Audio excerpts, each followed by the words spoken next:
Good afternoon and welcome to this virtual professional development opportunity hosted by the Maine Department of Education. My name is Joe Schmidt and I'm the Social Studies Specialist for the state.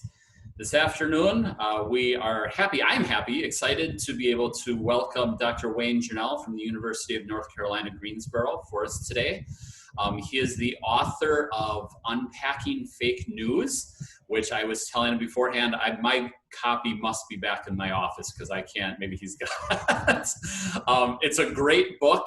It's one of those things that I came across kind of accidentally as some of my colleagues were talking about it. And then so many of us liked it that we invited Dr. Journell to speak to my national group in Austin this past fall. Some of you have heard me reference some of his work and the book. I think it's amazing work, especially in times where we're consuming so much media and so much information. And Dr. Journell has been kind enough to come to share this presentation. And he did assure me, he said, it's gonna be pretty much the same as what you saw in November. I said, that's perfect because it's one of the best presentations I've seen about news literacy. So without any further ado, I'm happy to introduce to Maine educators, Dr. Wayne Journell. Thanks, Joe. Thanks for everybody showing up. I know you're at the end of your school year. And so, I know everybody likes to take a little bit of a break when you're done, but, we're at a time where I guess you have a little bit more free time these days for some professional development. So this is great that you all can make it. We're going to talk a little bit about fake news, which obviously is really important these days. If you're like me, every day you wake up in the morning and you're scrolling through your social media feed to try to find some good news about COVID-19 and will there be school in the fall and everything like that. So especially with this pandemic, we're seeing science kind of happen in real time, and so you're seeing some articles that claim a cure, like I think yesterday, some information came from the United Kingdom about a potential cure for or positive treatment for people who are on ventilators. And of course, everybody's posting about that. And then of course, in the next few days, we might see something that debunks that, So we're kind of seeing that messy information about science come in, but it really kind of plays into this idea of fake news. And so what we're going to do in this presentation here is kind of what the title talks about. We're going to talk a little bit about what fake news is, because everybody thinks they know, but there are a lot of different definitions out there about it. The main thing that I really want to get across today is, why does fake news work? Because to really understand fake news, you have to understand the psychological processes behind it. And then once you figure out those psychological processes, then you can get to the last part. What can social studies do about it? And so that's what we're going to talk about today. To give a little bit of a context, and this is a little bit of shameless self-promotion as well, my career has been spent researching how teachers teach about politics and political processes, particularly in the high school setting. Now, that's not to say that this stuff can't be applicable to elementary settings, but my research tends to be done in the secondary settings. And my dissertation actually was about the 2008 election. So you can imagine that was a very interesting thing to study. And so this book that I have on the screen right now was published in 2017 by SUNY Press, and it's really kind of like a collection of my first decade of work in academia.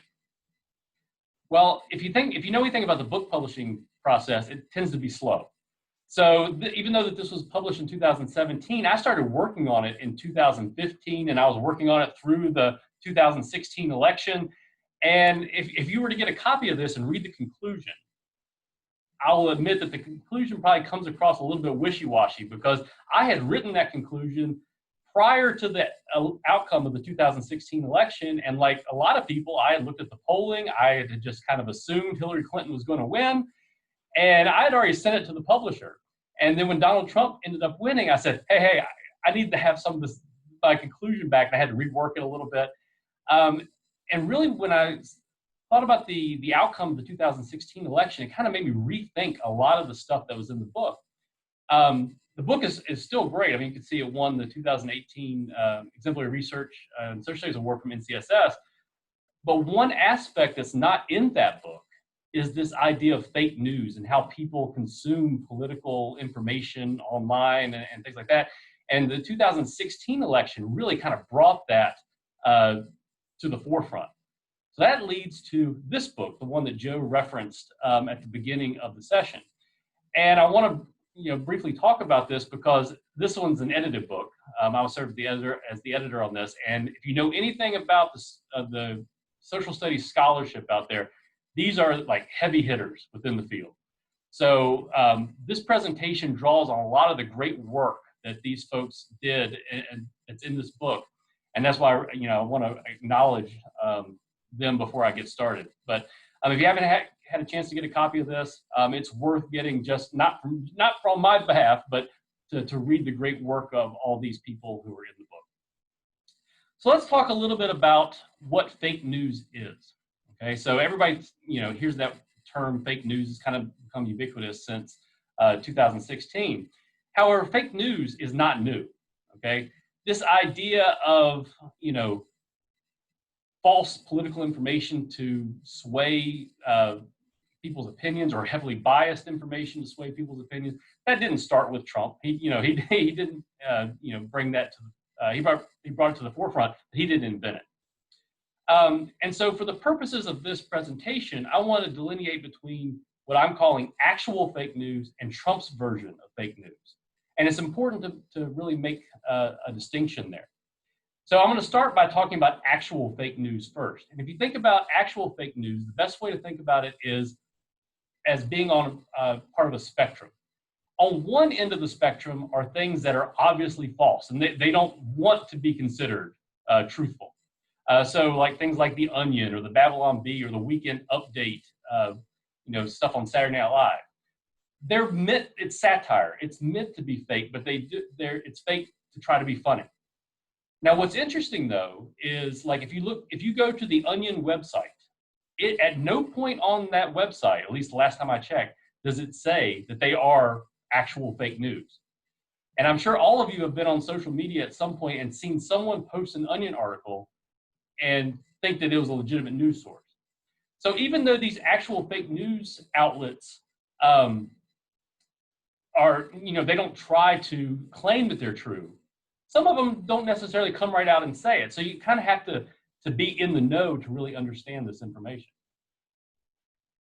Now, if you go a little bit further down the spectrum, you see things like The Daily Show or Last Week Tonight with John Oliver, or any of the late night talk show hosts. Now, do they ever talk about truthful information on these shows? Sure they do.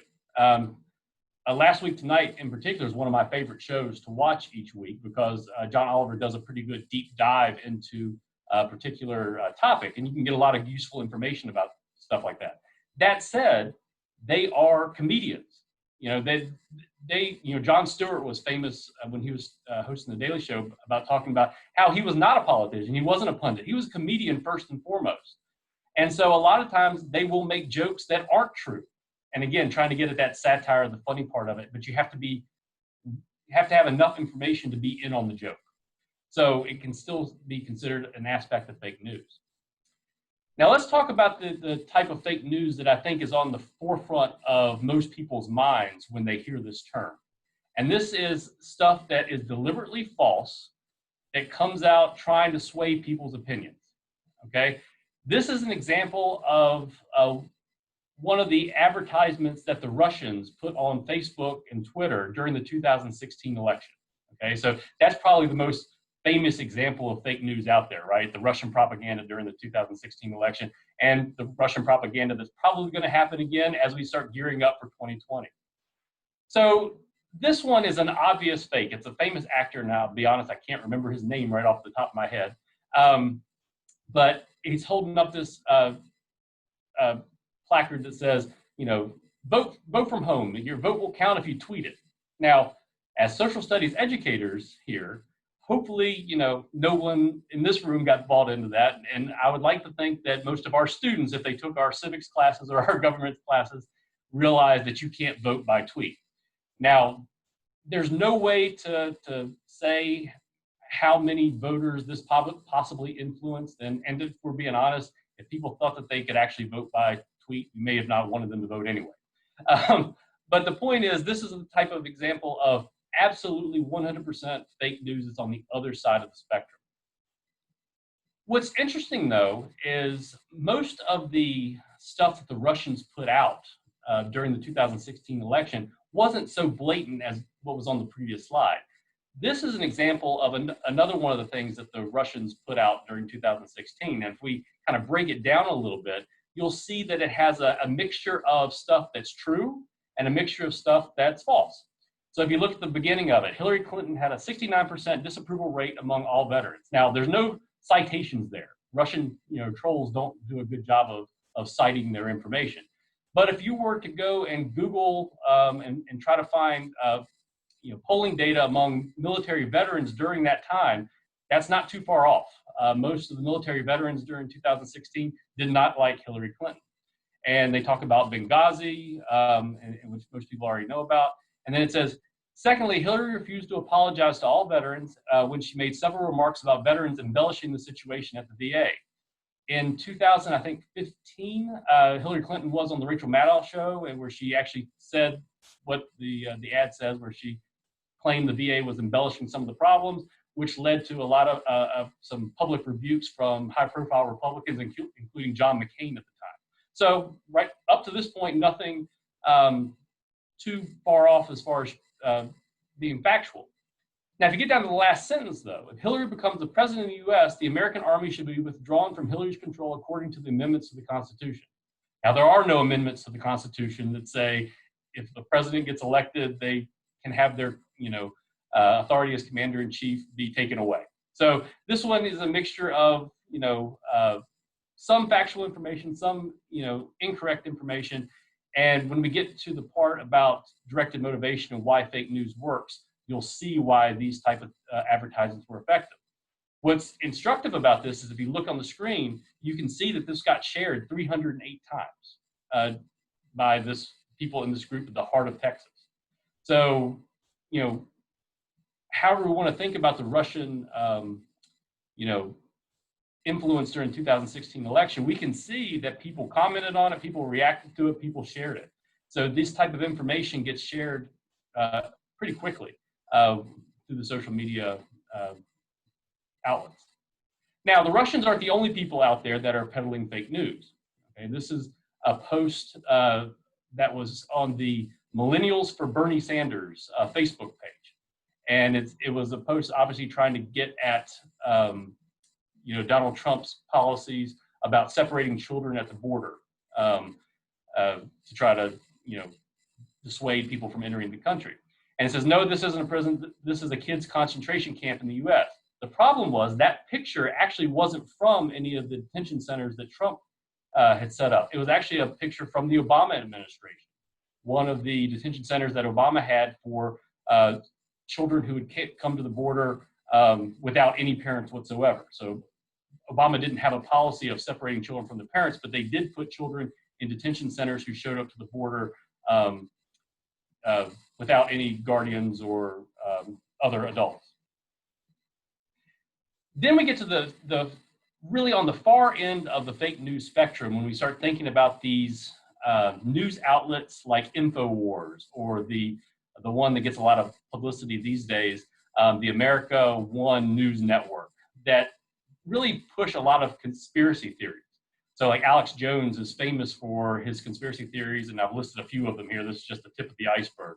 But that, the Pizzagate scandal, that Hillary Clinton was operating a child sex ring out of a pizza parlor in Washington, D.C., or that, the Sandy Hook shootings and 9/11 were all, government orchestrated. These things have no basis in fact, right?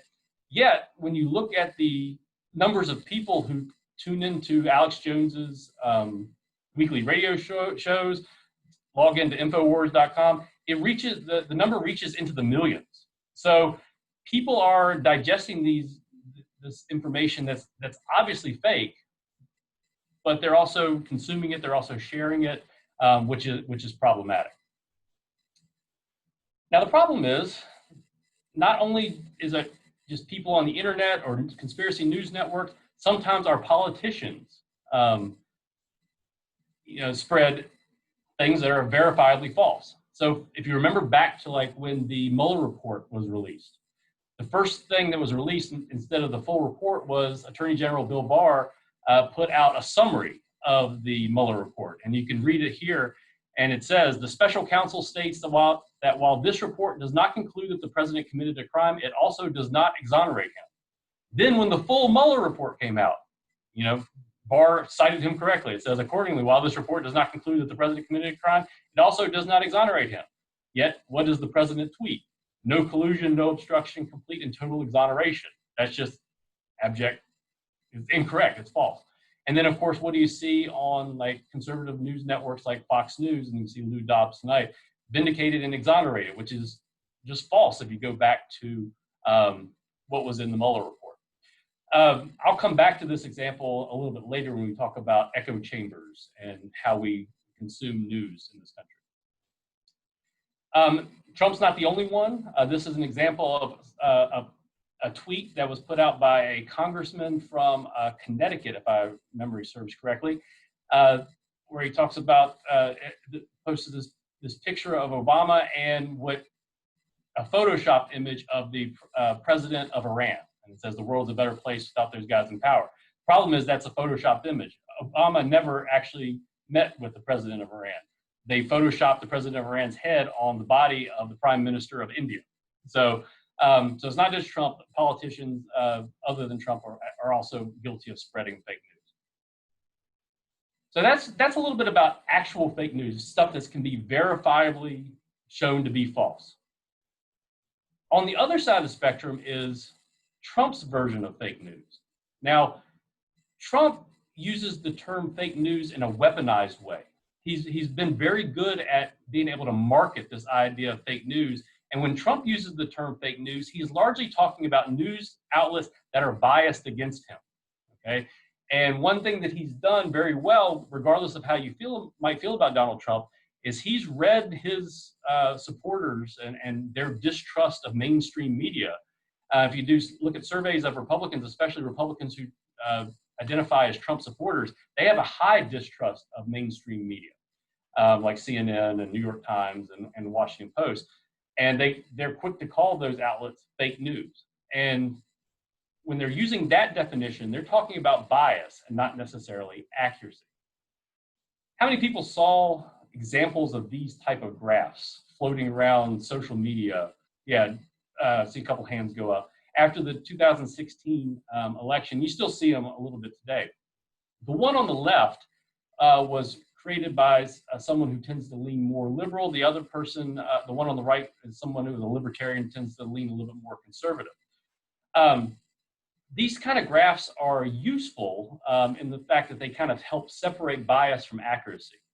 So where the difference is when they talk about bias. So like the one on the left created by the person who leans liberal, they put things like NPR and Axios and Politico in that neutral bubble.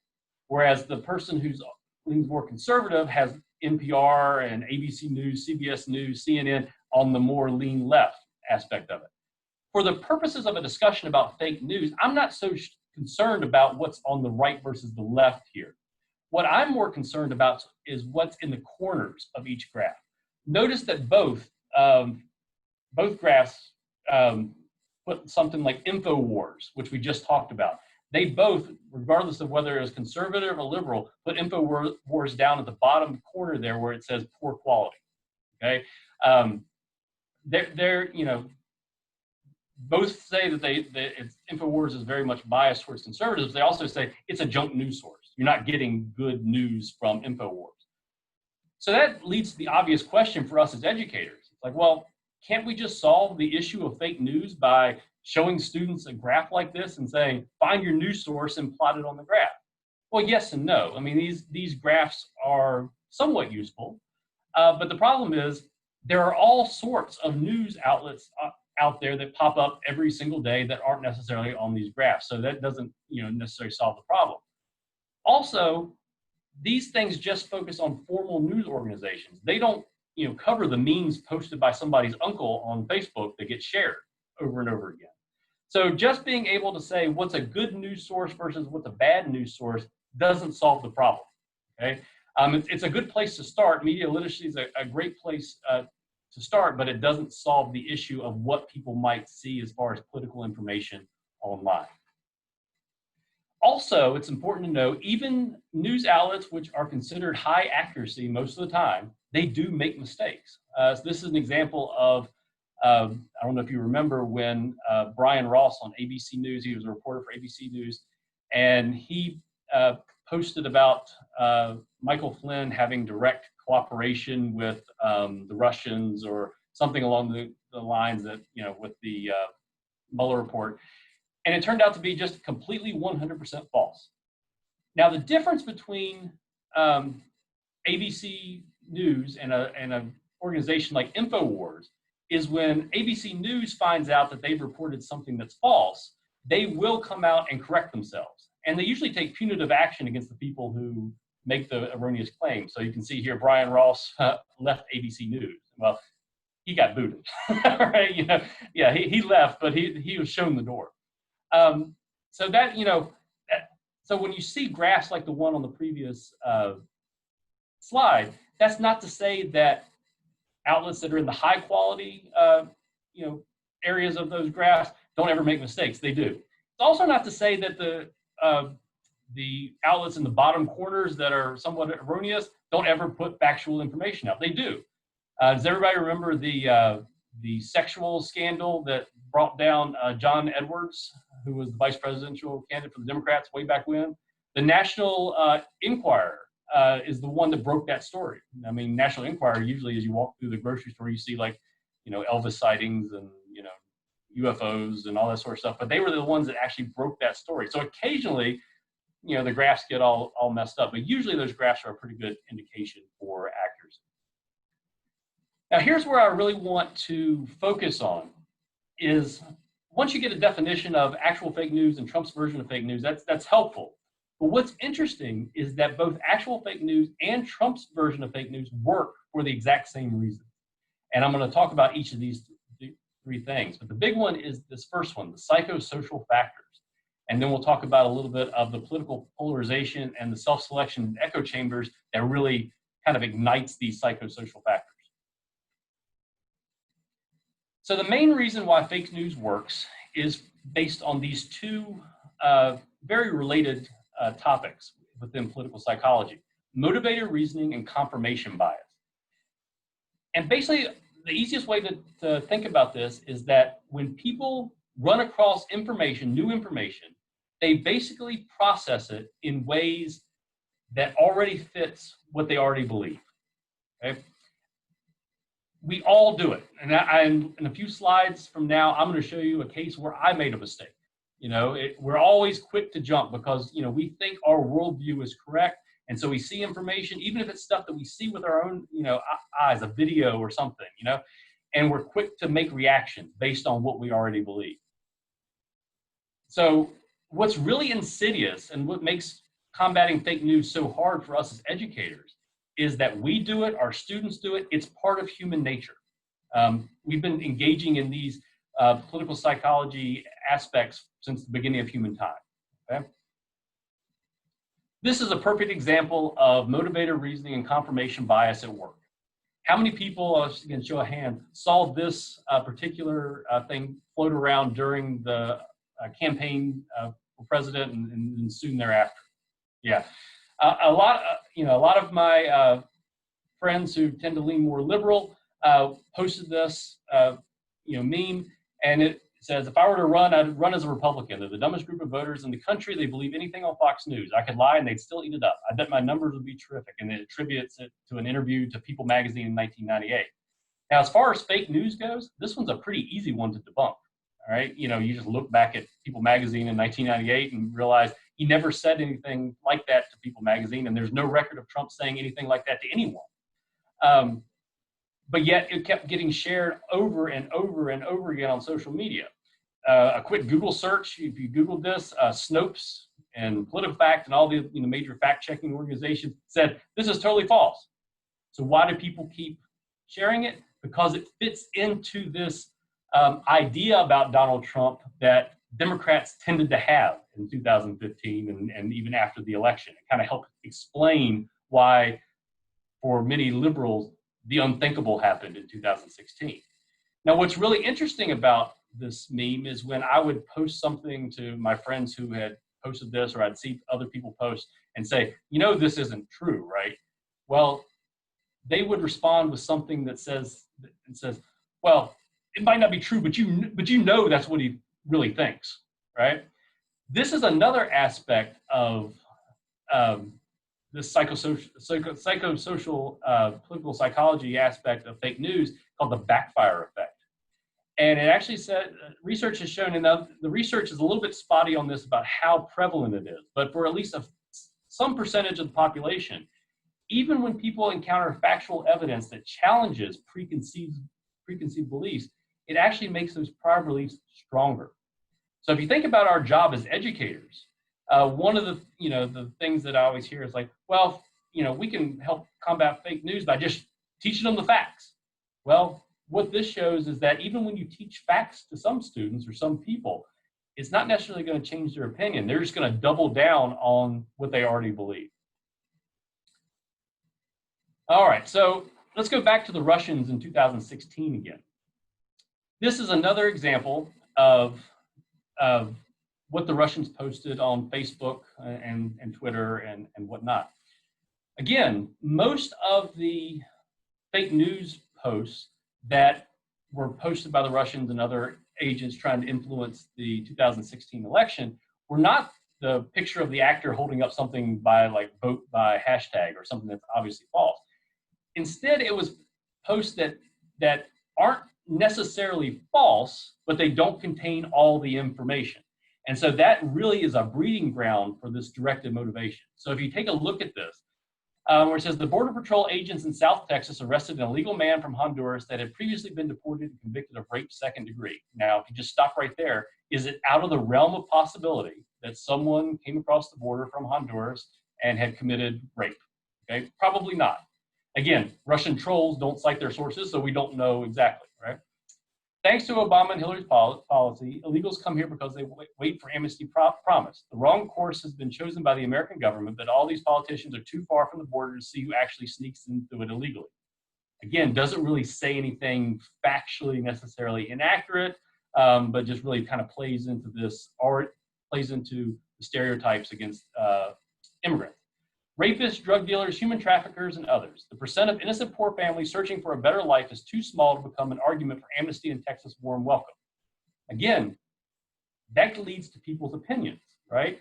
And so what this advertisement did is it didn't try to necessarily sway people's opinions of someone who was going to vote for Hillary Clinton to say, you know what, I'm going to vote for Donald Trump. Instead, this was aimed at people who were already Trump voters, who already didn't like the idea of increased immigration, and really trying to encourage those people to solidify those opinions and force them out to vote.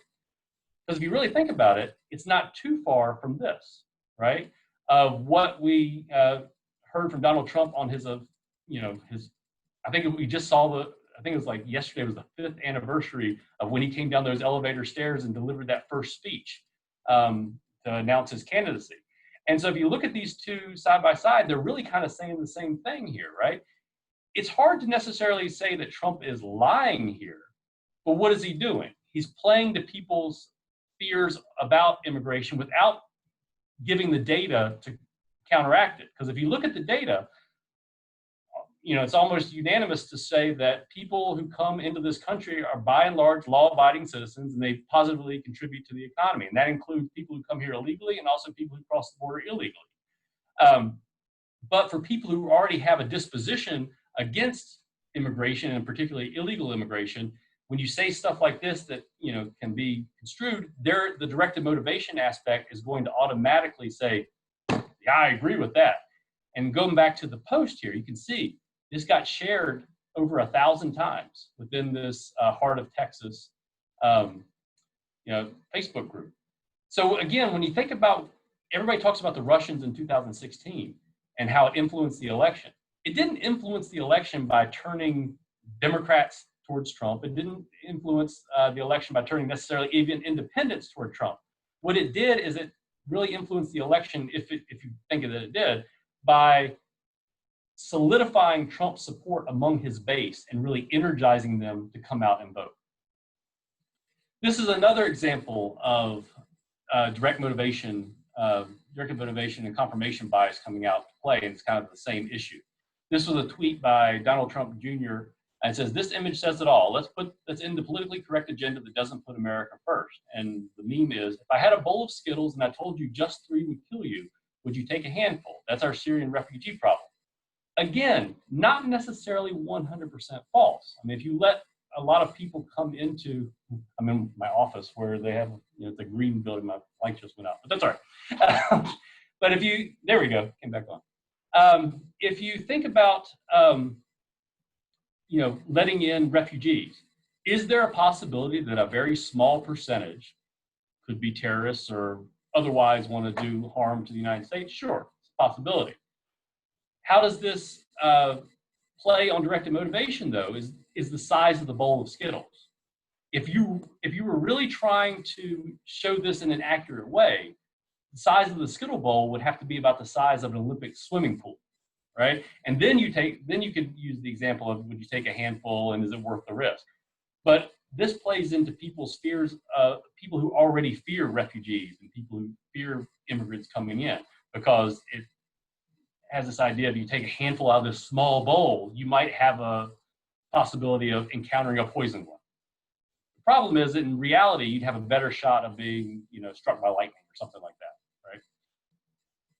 Now, I told you I was going to throw myself under the bus here. Here's my opportunity to throw myself under the bus. So if you remember that video of the Covington High School students who got into an interaction with an indigenous protester in Washington, D.C., the Covington High School students were there for a March for Life rally, and the indigenous folks were there for another rally, obviously different political beliefs. And this video came out. There was a short, 5-minute video where it showed this student, Nick Sandman, really smirking in the face of this indigenous leader, tribal elder. And you see what I posted here. Don't just read the article, watch the video. So much hate and contempt from these kids. And it's clear they're wearing their MAGA hats as a symbol of that hate and contempt. So I made the leap of trying to, connect this one kid to the larger Trump movement. Normally I do a pretty good job of researching things and whatnot, but I was, it's one of those where I saw the video, I had this visceral reaction, and I posted and I shared. Well, of course, if you remember what happened, a longer video came out the next day that showed that the indigenous tribal elder actually approached the students, and that the confrontation was actually started by a group called the Hebrew Israelites or something along those lines, a far left group. And so I had it completely wrong, right? Now, I showed this to say that, to reinforce that idea that this is a natural phenomenon of human existence. I'm a trained social scientist. I evaluate evidence for a living. I'm just as prone to this as anybody else, right? And of course, at the end, CNN settled a lawsuit with Nick Sandman got paid on this one because CNN got it wrong. A lot of these news outlets did the same thing I did. They did the knee-jerk reaction and went ahead and posted this stuff. So again, it's something that happens for everybody. So this idea of directed motivation and confirmation bias have been with us since the beginning of time. Now, what we've done, though, in recent years is we've kind of created this perfect storm that's allowed motivator reasoning and confirmation bias and the backfire effect and these other psychosocial processes to really thrive. It's like pouring gasoline on a fire. And the two main ones here are political polarization and self-selection into echo chambers. So I'm going to talk about the polarization first. Now, it's always interesting when I talk to social studies educators because most of you know the historical context of political polarization in this country, because it always bothers me, as bad as it is right now, when we got protests in the streets and people, in quarantine and Black Lives Matter and protests all over the place. It does kind of feel like Rome is burning to a certain extent. But it does bother me when I turn on cable news and they say, we're the most polarized we've ever been in U.S. history. Well, we might be getting there, but we're not there yet. I mean, we fought a civil war, right? I mean, most social studies educators, know a little bit more context. That said, we always have been polarized politically. And what's interesting is you look across the history of the United States, that polarization has often occurred across geographic lines. And I'll get back to that more in just a second. And then what's become even more prevalent in recent years, in the past 15, 20 years in particular, that political polarization is correlated with social polarization. We're so different based on where we live, who we associate with, and that sort of thing.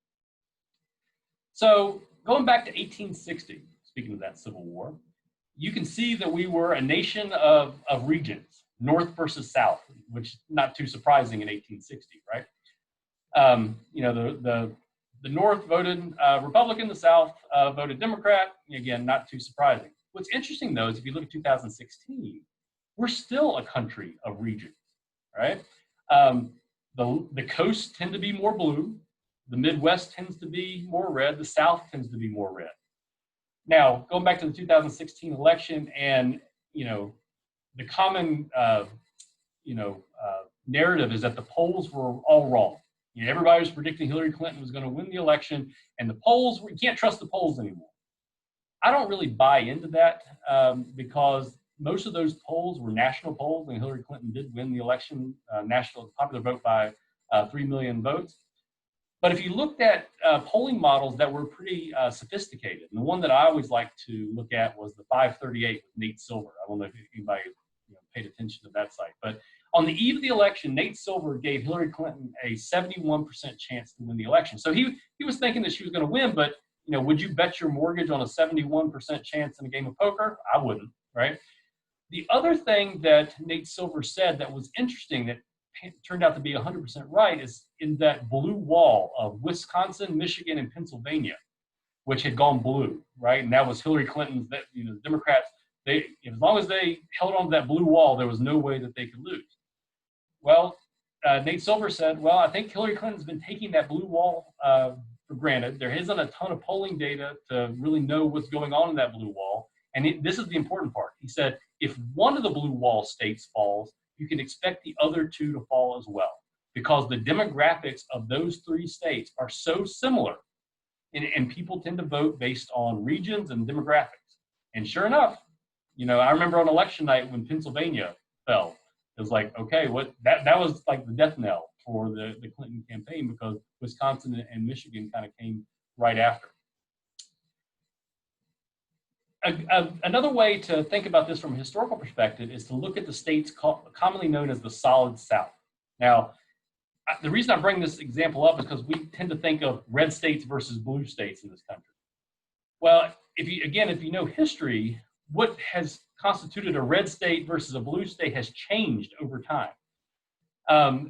Yet the regions of the country have pretty much been fairly homogeneous. So from Reconstruction up to the 1960s, what we consider, Solid South voted primarily Democratic.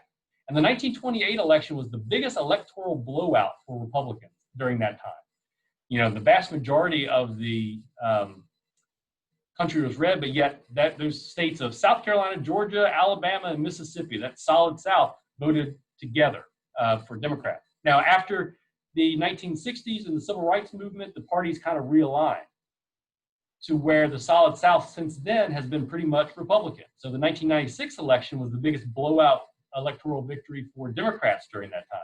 Yet, what do you see? South Carolina, Georgia, Alabama, Mississippi, all Republican. I mean, very few times in the history of the United States, if you look at presidential elections, have one of those states ever flipped away from the other one. I think maybe Georgia did right after Watergate, but that's about it. And so we are, we talk about the United States as this, one encompassing country, but as the responses to the COVID crisis show, we are a collection of red states and blue states, and we are a collection of regions. And not just, on an electoral map like this, but also within each state. We are also a collection of rural versus urban areas in this country. And urban areas tend to be more blue. They tend to be more Democratic. The rural areas tend to be more red and more conservative. So even within states, right, we have this, divide between our beliefs. again, what's perhaps more concerning is that this political polarization is increasingly correlated with cultural and social polarization. These two maps here, right from 16, I don't think either of these shows are on anymore, but hopefully you remember Duck Dynasty and Modern Family. But look at the differences between the popularity of what we watch, on television, and how different it is based on what we believe and where we live. And you could do the same thing with the type of sports we watch, NASCAR versus hockey or whatever the case may be. So it's not so much that, we're living in different places. It's that we don't even understand how the other side lives these days. We've kind of, polarized ourselves into our own echo chambers and our own, understandings of the world. So what's different now, though? I'm giving you this historical perspective, but there is something a little bit different now with the advent of social media. We see this other side more often now than we have in the past, right? And what we found is we don't like the other side. It used to be prior to social media, you only had to deal with that crazy uncle once a year at Thanksgiving, and you could handle making it through a meal, listen to their conspiracy theories about whatever the case may be. But now you see what that crazy uncle posts on Facebook and Twitter every single day, right? And it kind of builds up that hardening of the other side. And so what we've seen in the past, 20 years or so is a rise of negative partisanship. And it's not so much, it's characterized not so much as an allegiance to what you believe, but a hatred of what the other side believes, okay? And what is really interesting is recent research that shows that many Americans' connections to political identity is stronger than racial, ethnic, or religious identity. Okay? How we define ourselves is either from being on the blue side or the red side, or being from a blue state or a red state, is so powerful these days. Whereas in the past, people believed what they believed, but they didn't necessarily hate their neighbor for believing something different. And then in addition here, there's been a rise in partisan cable news outlets and online media outlets, right? And if you think about it, this is a little bit conflated in how it should be. Think back about 70 years ago, the only news option was Walter Cronkite. He was the most trusted man in America. Everybody got their news from Walter Cronkite. But now, people have so many choices. And in theory, we should be much more informed and much more balanced in how we see things. But instead of watching, news from all these different outlets and saying, I want to, really understand the issue better, we instead pick the outlet that already agrees with what we believe in and watch to say, damn right. That's what we look at and when we look at the news these days. And that goes back into that directed motivation. We like to feel safe within our worldviews. And so we don't like things to necessarily challenge those worldviews. So if I'm a conservative, I'm more likely to turn it on Fox News. If I'm a liberal, I'm more likely to turn it on MSNBC because it's going to allow me to watch the news like this. Yeah, that's darn right. Okay. Now, sometimes we can't control being in those echo chambers, like where we work. So I work on a university campus. It's like that old joke, like when you drive out in the middle of the country and the radio starts, fading in and out, and you can get both, types of music, country and Western. Well, on a university campus, you get two types of faculty, liberal and uber liberal, right? So, when I go to work each day, I'm surrounded with people who generally agree with the same, types of agreements, types of beliefs that I have. In fact, in my campus, I tend to be more on the conservative side of things because I'm not like, I'm not a Bernie Sanders type liberal. But that was part of the reason why, like, the 2016 election just hit me really hard because I wasn't expecting it. I knew there were Trump voters out there, but and I went to work each day. My family, my wife tends to agree the same politics that I have. Come to work every day, and I was kind of like, it was that nodding, directed motivation aspect. So things like that are kind of out of our control. But what we can control is how we self-select and to isolate ourselves into these echo chambers. And we do that in the news that we consume and in the spaces we inhabit on social media. Now, I'm not going to force you to raise your hands on this one, but how many people have unfriended somebody or unfollowed somebody on social media because they don't like their political beliefs, right? Most people have. I would encourage you not to do that just because the more you just kind of cast people away, you really build yourself into that echo chamber. And it's real easy to forget that the people who disagree with you are still out there, right? And so the problem with this ideological segregation that for most Americans, we choose is the reason it's problematic is that all the research shows that when people are exposed to differing views, tolerance grows. Okay? We might at the end of the day agree to disagree, but at least I can say, I can see where you're coming from.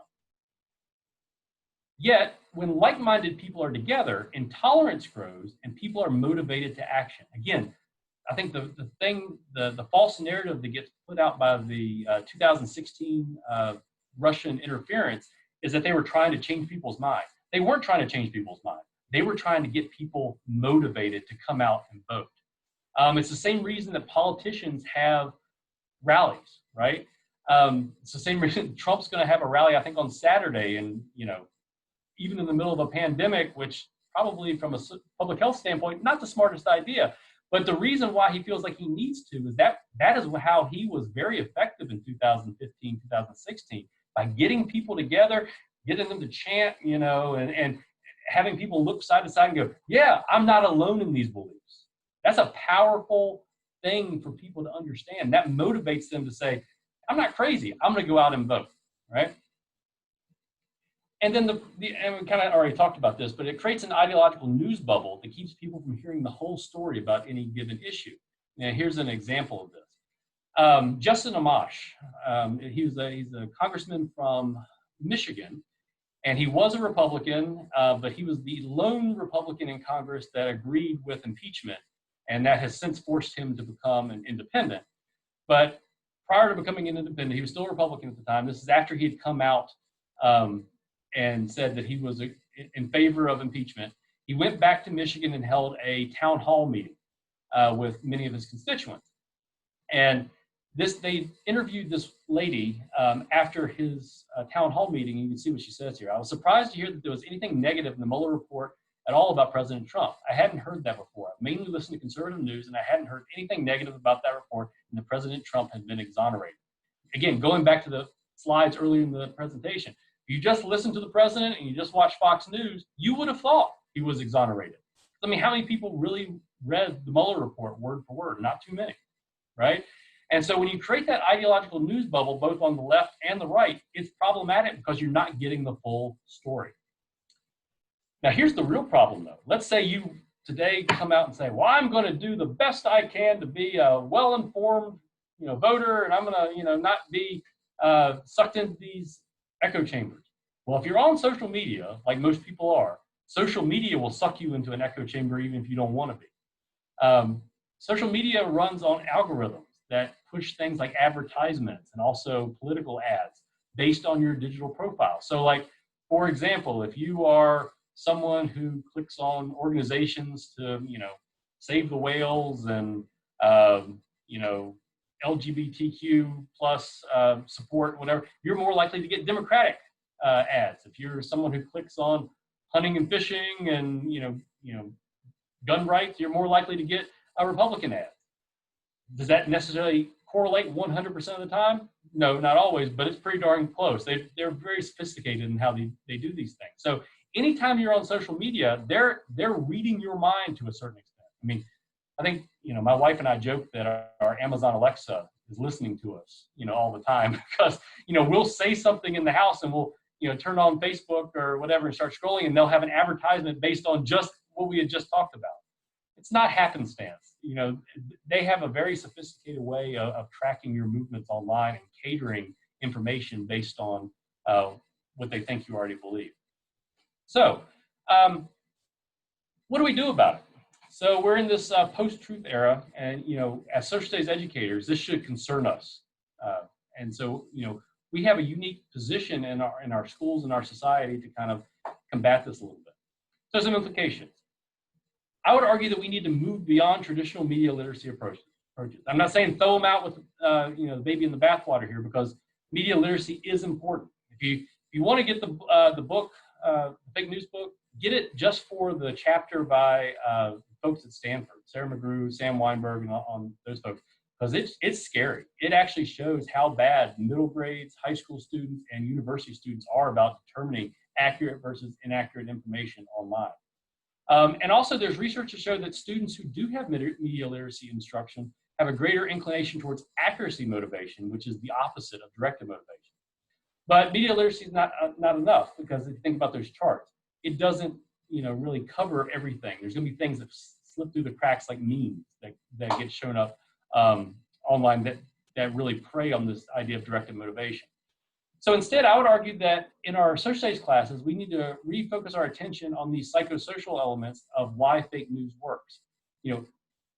Make sure students know that they are consumers of political information, that they have biases.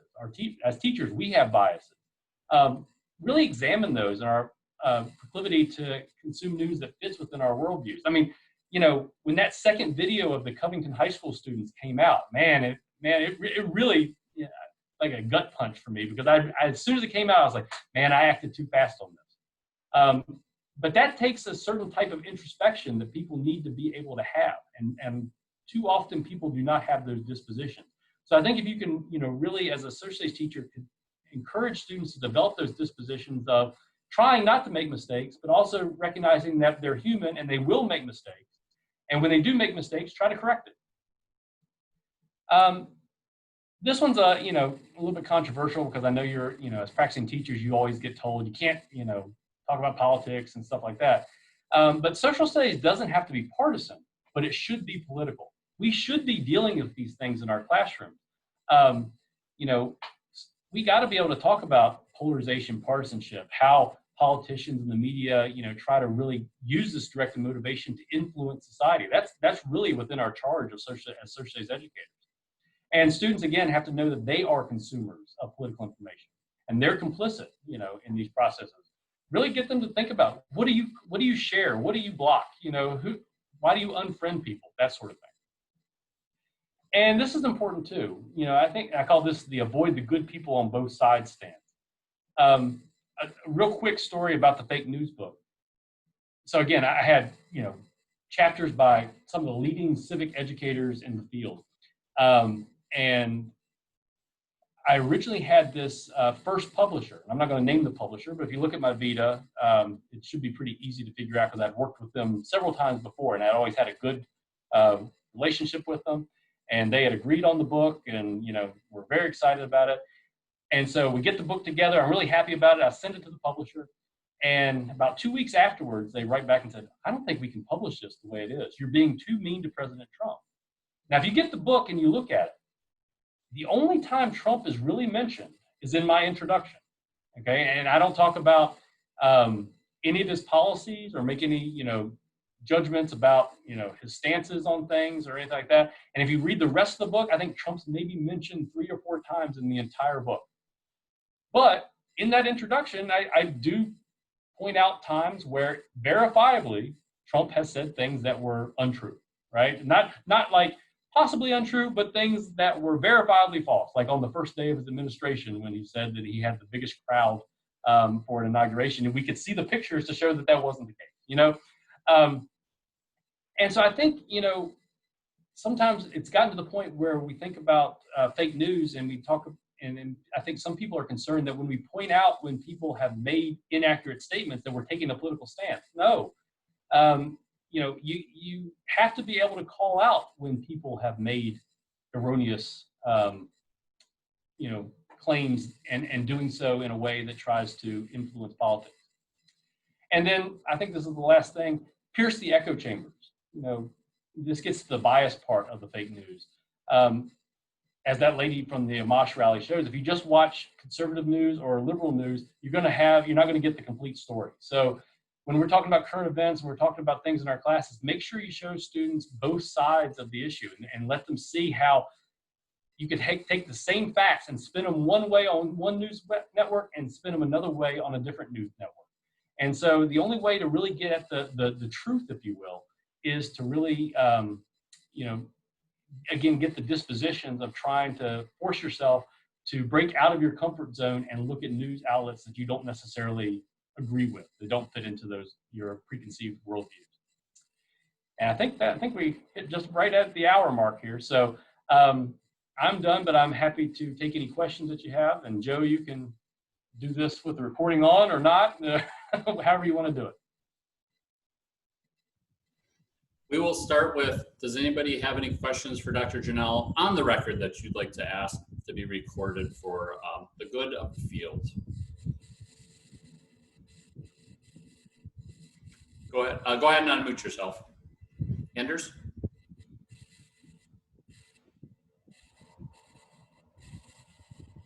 Oh, hold on. There you go. I unmuted. Okay, there we go. All right, can you hear me now? Or Yeah.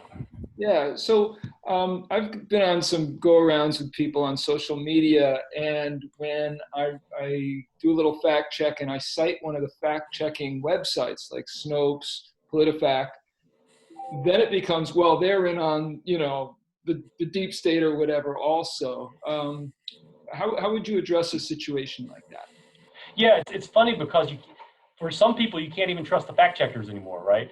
Fact checking has become part of this directed motivation stuff. Now, to be fair to the people who have that stance, I think the way that you address it is by acknowledging that it's not so much the fact checkers are you can't trust the fact checkers, but there is bias within the fact checkers in terms of what they choose to check and what they choose not to check, right?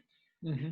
Instead, the stuff that they do choose to check is accurate. I mean, you know, you have to trust what they choose to check. So I've had success because I've run into the same people that you have that say, well, you can't trust Snopes. You know, they're you know, like I said, deep state or whatnot.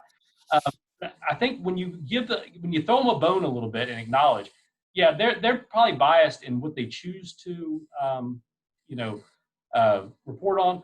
But if you look at their reporting, what they are reporting on is factually accurate. So, yeah. Any other questions?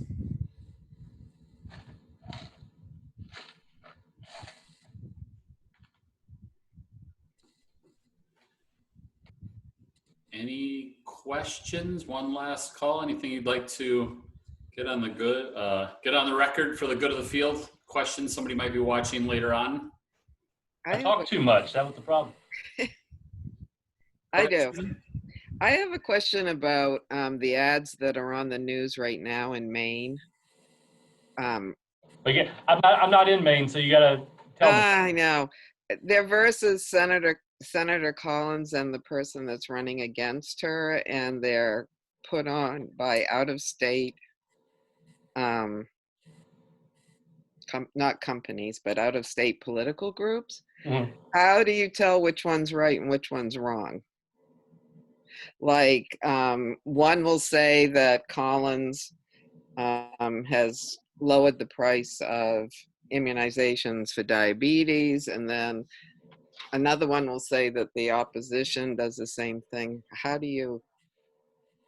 Can you check that on Snopes? I mean, I use Snopes a lot, but can you check things like that on Snopes? Well, again, one of the limitations of things like Snopes and PolitiFact is that as we're bound by what they choose as important to fact check.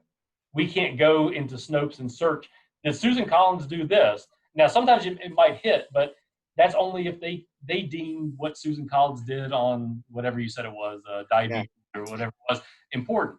So absent that, my guess is both of them are probably right in one way or another. They're probably not telling outright lies, but what they're doing is playing on the directed motivation of the people who already agree with whatever side they're on. So, and again, I'm just hypothesizing this because I don't know about Susan Collins. I would say, Dr. Journell, maybe I can help just a little bit. Go ahead.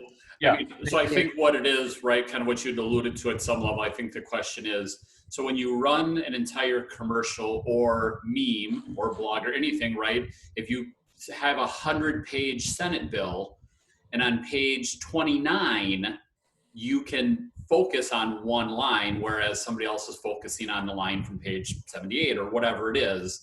How do you sift through that type of information where it's not necessarily wrong, but it's not maybe indicative of the entire big picture? If that helps. Yeah, and again, it could be something like what Joe just said. What example I was going to give is, all these people in Congress are also on committees, right? And sometimes they'll vote against something in a committee because of some, clarifying issue that they didn't like. But then when it gets to the full House or Senate, they'll vote for it because the overall law they like. And so technically, both sides are correct, and they say, well, Susan Collins voted for this. Yes, she did. Susan Collins didn't vote for this. Well, that's true too, depending on how they're doing it. So what they're doing is they're playing the sin of omission. They're not telling you the full story. Mm.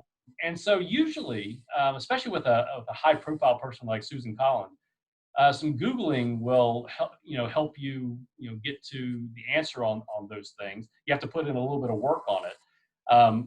Again, what the people making those ads are banking on is that the average American's not going to do the work. By and large, we're lazy on a lot of things, and politics is another one we're lazy on. And so we don't do the work. But usually, with Googling, you can, find the information that you're looking for. And again, that's where where those charts usually come into play and really help you out is I always like to find 4 or 5 what I consider really good, accurate sources on both sides of the aisle. Like for me, it's the New York Times, Washington Post, and the Atlantic on the left side, and like the Wall Street Journal on the right side. Wall Street Journal is usually my main source on the right side. Also, The Economist on the right side. Some other ones that you can go to that not only provide the sound bites, but they really provide detailed information. So my guess is if you could Google Susan Collins and diabetes vote or whatever it is, you could find something on those websites that you could quickly go to. Another aspect of the Stanford History Group's work, and they're in the book, is they advocate for lateral reading, right? So what we tend to see on social media is one article or one meme or one post, and we tend to read it like we do most documents from top to bottom, okay? They argue that we should be adopting the practices of the professional fact checkers, like the people at Snopes and PolitiFact. And they've done some amazing studies. It's worth looking at their research and where they took professional historians, people with PhDs in history, so pretty smart people, and professional fact checkers. And what they did is they did screen captures of how they went about verifying information. And it's amazing to see. The PhDs in history kind of looked at it like we do a primary source document, right? They read it and they go, okay, this makes sense. And they're, thinking contextualization and blah, blah, blah, blah. The professional fact checkers, when they said, can you verify this claim? They leave the original source within 30 seconds and they open up new browser windows and they say, boom, if their first thing is, if this is a true thing, it's going to be reported on more than just this one website. It's going to be if something's reported in the New York Times, it's also going to be reported in the Washington Post and the Wall Street Journal. So that's a quick aspect of verification. Then they start opening up again from different websites and different perspectives. And so they're reading like this across the internet rather than just reading down. And you might be thinking, God, that seems like a lot of work. But the other thing that Weinberg and his group has found is that professional fact checkers not only are more accurate, they're also more efficient. They find accurate information well before the trained historian, the people who've been trained in the social sciences. And so this idea of lateral reading is something that I've been adopting in my own practices of verifying information. When I see a claim that just doesn't look right or could be dubious, I automatically open up my browser window and find other articles that look at it. And again, I go back to my 4 or 5 trusted sources on both sides of the aisle to really kind of help with that verification process. Thank you. Answers your question or not? It was a big help. Thank you so much. Since we've been quarantined, I haven't talked this much. So my teacher voice is out of shape. Well, I'll give everybody another moment to, if they have any questions they'd like to ask while we're still recording. I will acknowledge and thank Dr. Journell when I reached out to him. If you're a parent in the room and a teacher, you know, he was very busy. He said he was having to do the homeschooling for his 7-year-old, I believe you had said, Yeah. and that was also a new task for Yes, you. it was. And so the schedule was kind of limited to see what he could fit between his work and his new homeschool work as well. This was fun. I appreciate everybody coming out. There is a question. Melanie, why don't you ask Dr. Journell? I do not have an in on the book, but he might be able to. Oh, yeah. Let's see if Melanie asks. I'll ask. I did go into Amazon to order your Unpacking Fake News, and it is a little on the pricey side. I didn't know if you had an in on that. I don't. That's totally the publisher. Now, I'm gonna throw it back to Joe a little bit. Put Joe on the hot seat. Now, I know if they can do bulk orders, they can lower the price a little bit. So I don't know if that's something that Joe could offer for a certain percentage of Maine social studies teachers or not. But if that's the case, I could probably hook him up with my connection to Teachers College Press, and they could probably work something out. But me personally, I don't control the price. Thank you. Melanie, if you follow up, we'll explore some options to see what we can figure out. I'll reach out. As I say, I only have one copy, and it was when I got Dr. Journell in the back of the room to quick autograph it for me before he gave his presentation. Believe me, that didn't increase the value of one bit. So. Well, if I'd known that we were going to end up at the donut shop together the next morning, right. I could have just waited. I could have waited Yeah. there. So, any questions? Last call. Okay, I will formally then thank Dr. Journell for his time, his expertise, and sharing. I love that presentation. I think it's such a nice way to look at all the information. So thank you very much, Dr. Journell.